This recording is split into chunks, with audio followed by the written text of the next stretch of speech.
बहुत सारी दवाइयों के बारे में बात हो रही है, खास तौर पे अगर मैं अपनी सोशल मीडिया की या दोस्तों के सोशल मीडिया की बात करूं, ट्विटर, फेसबुक, रेमडेसिवियर चाहिए।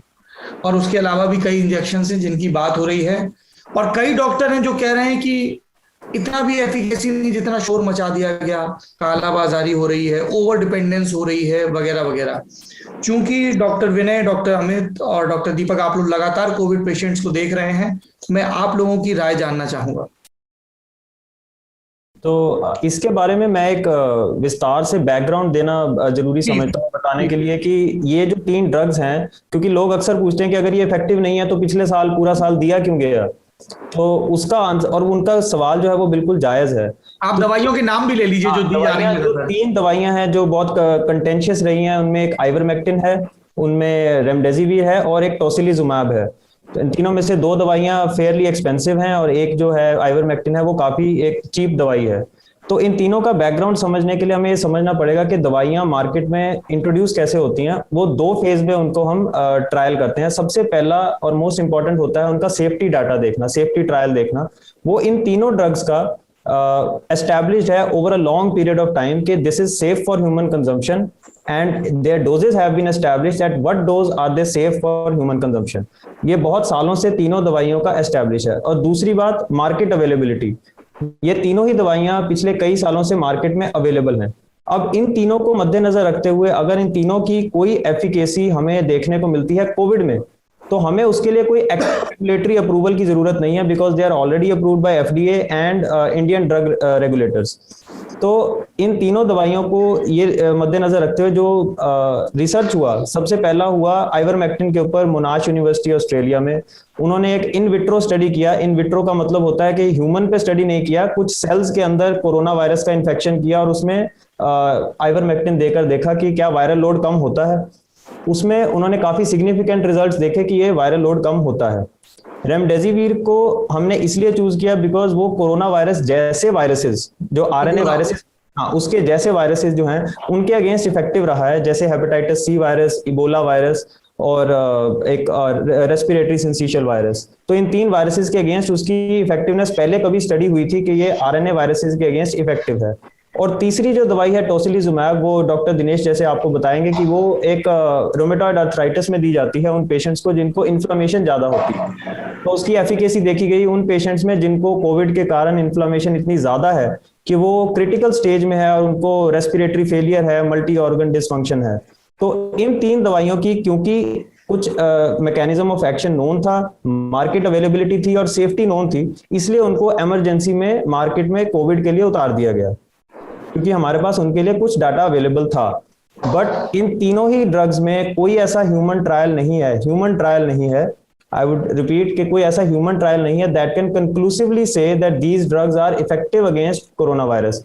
कुछ स्टडीज हैं जो कहेंगी कि इससे हॉस्पिटलाइजेशन रिड्यूस हुई है, कुछ स्टडीज हैं जो कहती हैं कि वो आईसीयू की जो जल्दी हो जाती है, आईसीयू की एडमिशन कम है, क्योंकि ये पेंडेमिक इटसेल्फ बहुत लंबा नहीं है, इट्स जस्ट 1 ईयर ओल्ड। और इसके लिए लॉन्ग टर्म जो ह्यूमन स्टडी है वो भी उसके टाइम फ्रेम में ही नहीं आती है कि हम इतनी जल्दी कंडक्ट कर सकें। तो इसलिए इन 3 दवाइयों का just because of lack of human studies and lack of any conclusive study जो बता सके कि ये इफेक्टिव हैं इन ट्रीटिंग कोरोना वायरस, इसलिए हम ये कहते हैं कि ये डॉक्टर की जजमेंट पे छोड़ दें कि क्या ये दवाई अब इस पेशेंट को देनी है या नहीं देनी है। जी डॉक्टर दीपक। सर, इसमें होता क्या है कि जो कोविड वायरस आता है बॉडी में, तो इसका इंक्यूबेशन पीरियड देखा गया है 7 दिन में ये बिल्कुल ऊपर जाता है। 7 दिन बाद ये धीरे धीरे डिक्लाइन होने लगता है। जब ये ऊपर जा रहा है तो हमको वायरस को बढ़ने से रोकना है। तो शुरू के 7 दिन हमको इन्फेक्टिव फेज इसको बोलते हैं। इन्फेक्टिव फेज में जब संक्रमण सबसे ज्यादा वायरस से होता है तो वायरस को मारने की दवाइयां होती हैं। तो उसमें फेविपिराविर आता है, उसमें रेमडेसिविर आता है। फेविपिराविर और रेमडेसिविर किसको कैसे देना है ये तो डॉक्टर डिसाइड करेंगे अकॉर्डिंग टू देयर सीवियरिटी। फिर इसके बाद क्या होता है, जब ये ऊपर जाके पीक इसका नीचे आने लगता है 7वें दिन के बाद, तो उसमें इन्फ्लामेटरी फेज चालू हो जाता है। After infective phase inflammatory phase चालू हो जाता है, जिसमें संक्रमण के कारण जो दिक्कत फेफड़े में हुई है उसका फेज आ जाता है। तो इसमें स्टेरॉइड का काम आता है, इसमें एंटीकोगुलेंट का काम आता है, क्योंकि ये कोविड के वायरस ने डैमेज किया बॉडी में। बहुत सारे थक्के बन गए हैं, बहुत सारे फेफड़े में डैमेज हो गया है, जिसके कारण सांस लेने में दिक्कत आ गई है। तो यहाँ ऑक्सीजन हो गया, रेमडेसिविर हो गया, स्टेरॉइड्स हो गए, intra low molecular weight heparin हो गया, एंटीकोगुलेंट, एंड जो टॉसिलिजुमैब है, यहाँ पास इनका काम आता है कि हमारे जो इन्फ्लामेटरी मार्कर्स हैं वो बढ़ जाते हैं, तब हमको ये देना होता है। अगर बॉडी किसी चीज को रिएक्ट कर रहा है मारने के लिए, जबकि वो है नहीं हमारे बॉडी में, जैसे इंटरल्यूकिन 6 होता है, उसको हम बोलते हैं इंटरल्यूकिन 6, उसको खत्म करने के लिए हम टॉसिलिजुमैब का इंजेक्शन देते हैं। लेकिन अभी कुछ स्टडीज ऐसी आ गई है कि ये कोई ज्यादा इंपॉर्टेंट इंजेक्शन नहीं है कि हम इसको देंगे और पेशेंट ठीक हो जाएगा। ये बस एक ऐसा है कि हाँ, हम ट्राई कर सकते हैं, क्योंकि वो ऐसी स्टेज में दिया जाता है। 40-50 हजार का इंजेक्शन आप जब दे रहे होते हो तो एक जजमेंट बना के देते हो कि अब इसका बेनिफिट ज्यादा है कि रिस्क ज्यादा है। अब पेशेंट बहुत ज्यादा स्थिति गंभीर है, हम कुछ नहीं कर सकते, तो चलो एक बार टॉसिलिजुमैब भी देख लेते हैं देखे, लेकिन कोई उसका ऐसा बदलने वाला रिजल्ट नहीं था उसका। रेमडेसिविर के साथ क्या हुआ सर, इसमें जब पेशेंट आ रहा है सीरियस डिसीज में, तो कुछ डाटा है इसके। तो इसमें शुरुआत में देखा गया कि जिनको रेमडेसिविर दिया गया उसमें रिकवरी रेट ज्यादा थे, 15 की बजाय 10 दिन में रिकवरी हुआ। फिर दूसरा इसमें ये डाटा देखा गया कि जो रेमडेसिविर जिनमें दिया गया था, सिर्फ रेमडेसिविर दिया गया था, वो 11% मॉर्टेलिटी थी उनकी, और जबकि जिनको रेमडेसिविर नहीं दिया गया था उसमें 15% मॉर्टेलिटी थी। तो इन सब माइन्यूट डाटा का डिफरेंस देख के इन्होंने रेमडेसिविर देने का तय किया, क्योंकि अब एम्स गाइडलाइन में ये हटा दिया गया है कि बहुत सोच समझ के रेमडेसिविर इंजेक्शन का यूज करना है, क्योंकि हमारे मार्केट में अवेलेबिलिटी कम है। और डॉक्टर गुलेरिया सर ने भी बहुत अच्छा बोला है कि ये कोई जादू की छड़ी नहीं है कि पेशेंट निकल के तुरंत ठीक हो जाएगा और रेमडेसिविर के 6 डोजेस लग जाएंगे। तो इसके पीछे पागल होके भागने वाली बात नहीं है कि आप 40 हजार का इंजेक्शन खरीद रहे हैं, 50 हजार का इंजेक्शन खरीद रहे हैं। ठीक है, डॉक्टर के पास और भी ऑप्शन है जो जिनमें वो प्रयास कर रहा है। तो इसमें सबसे इम्पोर्टेंट जो ट्रीटमेंट हमको इनिशियल फेज में लगा कि जो भी एंटीवायरल ट्रीटमेंट है, इम्यूनिटी बूस्टर्स हैं, इनिशियली दे दें जो अवेलेबल है हमारे पास। उसके बाद जब इन्फ्लामेटरी फेज आता है तो उसमें स्टेरॉइड और एंटीकोगुलेंट और जो एंटी इन्फ्लामेटरी जो है उनका रोल्स आता है। तो इसमें ज्यादा घबराने की बात नहीं है। डॉक्टर्स आपको जो भी बताएं, जो ड्रग्स दें, उनसे डिस्कस करें। ये नहीं कि हम पीछे जा रहे हैं, खुद of the counter of the level drugs ले रहे हैं और खुद डॉक्टर को एडवाइस कर रहे हैं कि हमको रेमडेसिविर। हाँ, ये आपने डॉक्टर दीपक ठीक बोला, क्योंकि अब क्या हो रहा है कि कई जगह डॉक्टर्स बोले कि मरीज प्रेशर बना रहा है कि साहब सब जगह तो ये फलाना दे रहे हैं, आप क्यों नहीं दे रहे मेरे पेशेंट को। जी, मेरे एक सीनियर कंसल्टेंट है, मैंने उनसे पूछा कि फेविपिराविर सर आप क्या समझते हैं कैसा है, तो बोले देखिए कोविड इनिशियल स्टेज में एक कॉमन फ्लू लाइक रिएक्शन है, उसमें आप कॉमन फ्लू लाइक रिएक्शन से तो कंट्रोल कर सकते हो। आप नॉर्मल ट्रीटमेंट दे दीजिए, इम्यूनिटी बूस्टर दे दीजिए, पानी ज्यादा पीने का बोल दीजिए। लेकिन फेविपिराविर का रोल ऐसा है कि अब हमको पेशेंट बोल रहा है कि सर हम फेविपिराविर लें कि नहीं लें, रेमडेसिविर लगवा दो सर, हमको ज्यादा अच्छा रहेगा। और लोगों के मन में भ्रांति है कि हम अगर सक्षम है तो हमको रेमडेसिविर इंजेक्शन लगना चाहिए, लेकिन वो डॉक्टर के ऊपर प्रेशराइज करते हैं। अगर डॉक्टर उनको बोल रहा है कि नहीं फेविपिराविर लेने की आवश्यकता नहीं है आपको, अभी आप इन दवाइयों को लो, तो वो सोचेंगे डॉक्टर को आता नहीं है। तो ये बहुत बड़ा रीजन रहा है कि कुछ डॉक्टर तो बोलते हैं ठीक है ले लो, अगर मिल जाए तो ले लो। इस तरीके से पेशेंट के ऊपर छोड़ दे, फिर पेशेंट यहाँ वहाँ पागल होकर घूमता है और कुछ किसी भी रेट में इंजेक्शन लेता है। तो ये market burden, economic burden, patient के रिलेटिव के बहुत सारे बर्डन बढ़ा देता है। डॉक्टर विनय, मैं एक बात हमने एक Amit, I'll come to you। हाँ डॉक्टर विनय। तो हमने तो हमारे टीम के हिसाब से एक प्रोटोकॉल बना दी है और हमारे 3 डिविजन्स है। पेशेंट जो घर में है, पेशेंट जो हॉस्पिटल में है बट आईसीयू में नहीं है, और पेशेंट जो आईसीयू में है। पेशेंट जो घर में है वो इतना सक्षम है कि उसका immunity it is good enough कि उसको बचा सके और ये प्रिवेंट करेगा कि ये इन्फेक्शन जो है वो आगे ना बढ़े। टू बी वेरी ऑनेस्ट, पिछले 1 साल में पैरासिटामोल, सिट्रजिन के अलावा, मतलब सिंपल सी दवाई के अलावा कोई और दवाई काम नहीं कर चुका है इन पे। कुछ और भी लेंगे, अगर इनको बढ़ना है हॉस्पिटल की तरफ वो बढ़ेंगे ही। ये सब उनके इम्यूनिटी पे डिपेंड करता है। जैसे मैंने कहा ना पहले, रिस्क फैक्टर्स जिनमें नहीं है वो 99% चांस है वो सिंपल सी दवाइयों में से कंट्रोल हो जाएंगे।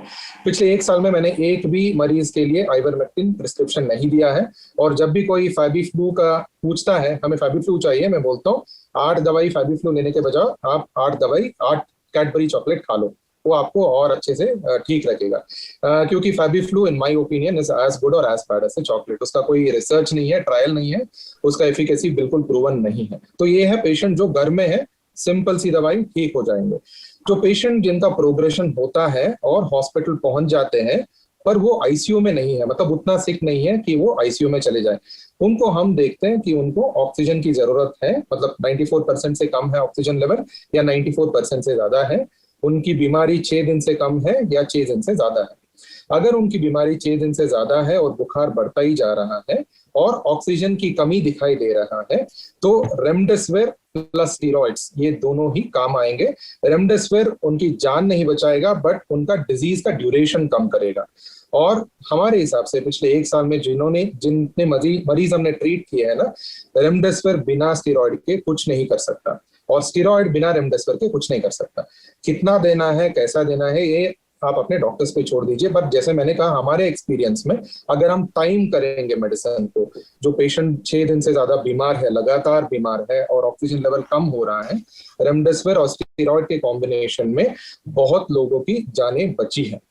जो पेशेंट आईसीयू चले जाते हैं उनमें रेमडेसिविर का कोई बिल्कुल रोल है ही नहीं। रेमडेसिविर कुछ नहीं कर पाएगा, आप जो जितना भी दो, रेमडेसिविर बढ़ के दो, कम करके दो, रेमडेसिविर उनका जान बचा नहीं सकता है। स्टेरॉइड थोड़े हद तक उनको हेल्प करेगा। बाकी सारा ये 3 फैक्टर्स पे डिपेंड करेगा कि आपके डॉक्टर्स और नर्सेस कितने चौकन्ने हैं, कितने एनर्जेटिक है और कितने स्किलफुल है। वो जितने सपोर्टिव केयर अच्छे से दे पाएंगे, वेंटिलेटरी केयर दे पाएंगे इन पेशेंट्स में, पेशेंट उतने ही अच्छे से बढ़ पाएंगे। दवाई सब कुछ नहीं है, ये मेडिकल केयर पे डिपेंड करता है कि आपके पेशेंट कितने जल्दी रिकवर करेंगे और कितने पेशेंट रिकवर कर पाएंगे। क्योंकि ये हम कह रहे हैं कि पिछले 1 साल में हमने 21 95 प्लस ईयर ओल्ड्स को रिकवर करते हुए देखा है हमारे आईसीयू में। तो इट ऑल डिपेंड्स आपके इंटेंसिविस्ट कितने स्किलफुल है। मेडिसिन बस अपना काम करता है बट मेडिसिन के अलावा ये इंटेंसिविस्ट का काम बहुत ही इंपॉर्टेंट बन जाता है। अगर वो चौकन्ने हैं, स्किलफुल है और एनर्जेटिक है, मेंटली फेटिग नहीं है, फिजिकली फेटिग नहीं है, कि आपके जान वो बचा पाएंगे। तो मेडिसिन पे ज्यादा ध्यान मत दीजिए, मेडिसिन डॉक्टर्स देंगे आपको बट बाकी सारी चीज भी है मेडिसिन के अलावा जो काम आएंगे। टोसिलिजुमैब पहले बहुत सारे प्लस माइनस डेटा था टोसिलिजुमैब पे, बट अभी एक चीज क्लियर है, एक लार्ज ट्रायल हुआ था उसमें टोसिलिजुमैब का एक फंडा क्लियर है।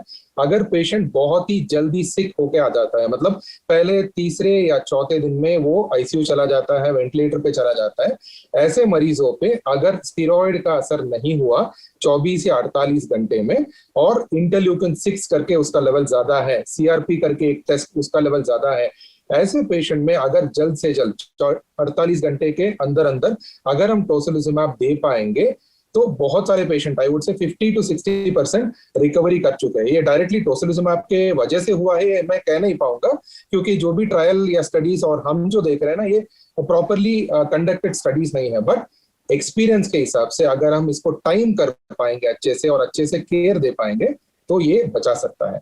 तो ये समरी ये है, मेडिसिन एक तरफा है, बिना स्किल के, बिना मेडिकल केयर के मेडिसिन कुछ नहीं कर सकता। That's very important point. मैं एक चीज ऐड करना चाहूंगा डॉक्टर विनय की और डॉक्टर दीपक की बात में। जो स्टेरॉइड्स हैं वो 2 धारी तलवार हैं, तो ऐसा ना हो, क्योंकि ये इजीली अवेलेबल है, बहुत फ्रीली अवेलेबल है लोगों को एज कम्पेयर टू रेमडेसिविर और टोसिलिजुमैब, तो लोग प्रिवेंटिव उसको लेना ना शुरू कर दें कि अगर अभी हमको बुखार हो रहा है तो हम अभी स्टेरॉइड ले लेते हैं।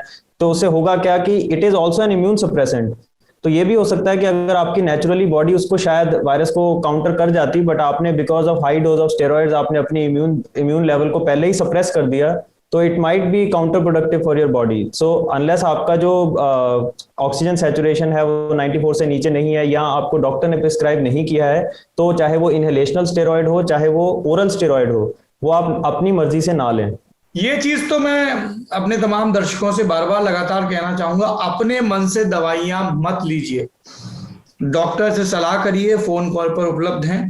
और यदि आप में से किसी को भी ऐसा लग रहा है कि साहब हमें ये दिक्कत है, हमें कोई डॉक्टर नहीं मिल रहा है, तो आप ललन टॉक को टैग करिए, we will try to connect you with doctors. कई स्क्रीन पर मौजूद हैं, कई ऑफ स्क्रीन है, जिन्होंने हमसे कहा है कि यदि कोई ऐसा पेशेंट आता है जो आपको लगता है कि इसको गाइडेंस नहीं मिल पा रहा, आप हमें कनेक्ट करिए, हम फोन पे समझा देंगे।